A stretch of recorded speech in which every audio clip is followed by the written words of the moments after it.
Dossier 1. Classe de 9e. Compréhension de l'oral. Page 8. Moment de partage. Bonjour à tous. Aujourd'hui, vous serez capable de comprendre un reportage à propos d'une organisation de bienfaisance. Je vous présente Marie. Marie est une étudiante en classe de 9e. Bonjour Marie. Bonjour monsieur. Maintenant, nous allons écouter un reportage sur une organisation qui aide les autres. D'accord.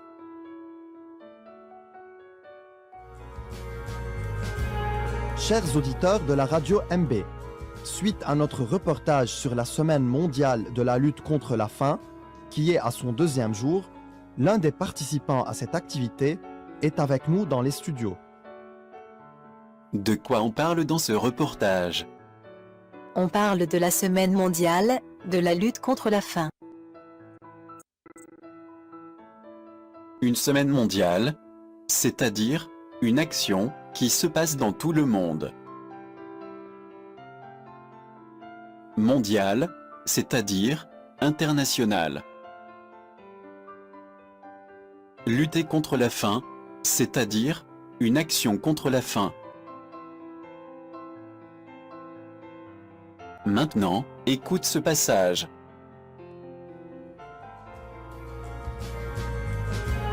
Chers auditeurs de la radio MB, suite à notre reportage sur la Semaine mondiale de la lutte contre la faim, qui est à son 2e jour, l'un des participants à cette activité est avec nous dans les studios.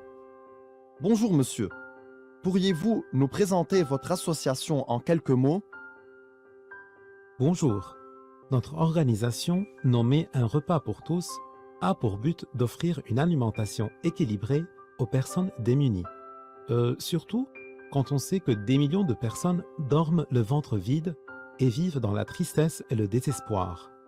Notre association peut servir plus de 200 000 repas par an. Combien de personnes parlent-elles? 2 personnes, l'animateur et un participant. Mais que veut dire un participant? Un participant, c'est la personne qui participe à une activité. Comment on appelle le groupe qui organise cette action? Une organisation. Oui, c'est le synonyme d'association. Une organisation, c'est-à-dire une association. Quel est le but de cette organisation? Le but est d'offrir une alimentation équilibrée. Une alimentation équilibrée, c'est-à-dire une alimentation variée. À qui l'organisation offre ses repas? Aux personnes démunies.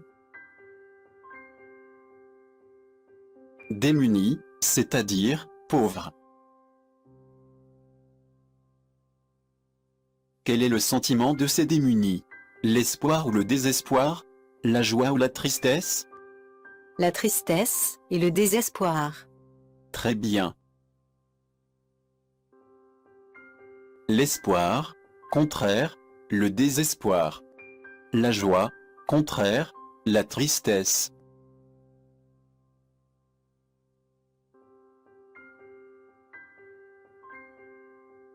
Écoutons le reste. Comment pouvez-vous servir un si grand nombre de personnes? On reçoit des dons et on organise une banque de repas locale qui se trouve dans plusieurs quartiers. Puis on distribue ces repas aux personnes qui se trouvent dans la même zone. Nous sommes nombreux et toujours présents de 6 heures du matin jusqu'à 6 heures du soir, sauf le mercredi, pour recevoir et distribuer les repas. Une belle initiative et qui semble très efficace. Merci monsieur. Chers auditeurs, notre reportage continuera demain. Merci de votre écoute. Pourquoi on fait les banques de repas? Pour les distribuer aux démunis.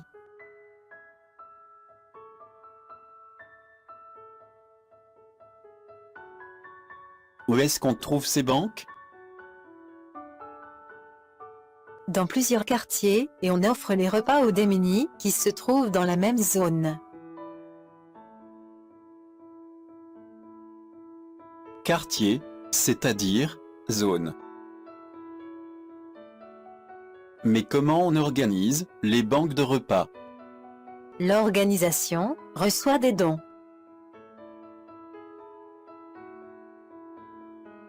Quel est le but de cette action humanitaire? Lutter contre la pollution, lutter contre la violence, lutter contre la faim. Lutter contre la faim.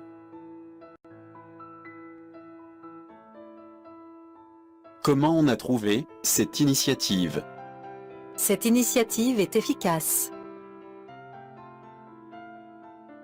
Efficace, c'est-à-dire utile, profitable. Et toi, Marie, que penses-tu de ces associations? Aimerais-tu participer à une initiative pour aider les pauvres? Pour donner ton avis, tu dis « Je pense que, je trouve que, à mon avis, selon moi ». Pour exprimer ce que tu aimes, tu dis « J'aimerais » plus verbe à l'infinitif. Je pense que ces associations sont utiles. J'aimerais participer à ces initiatives pour aider les démunis et lutter contre la faim. Vous aussi, écrivez-moi pour donner vos avis. J'attends vos réponses à cette question sur le site. La meilleure réponse sera publiée avec le nom de l'étudiant sur la page Facebook. Au revoir.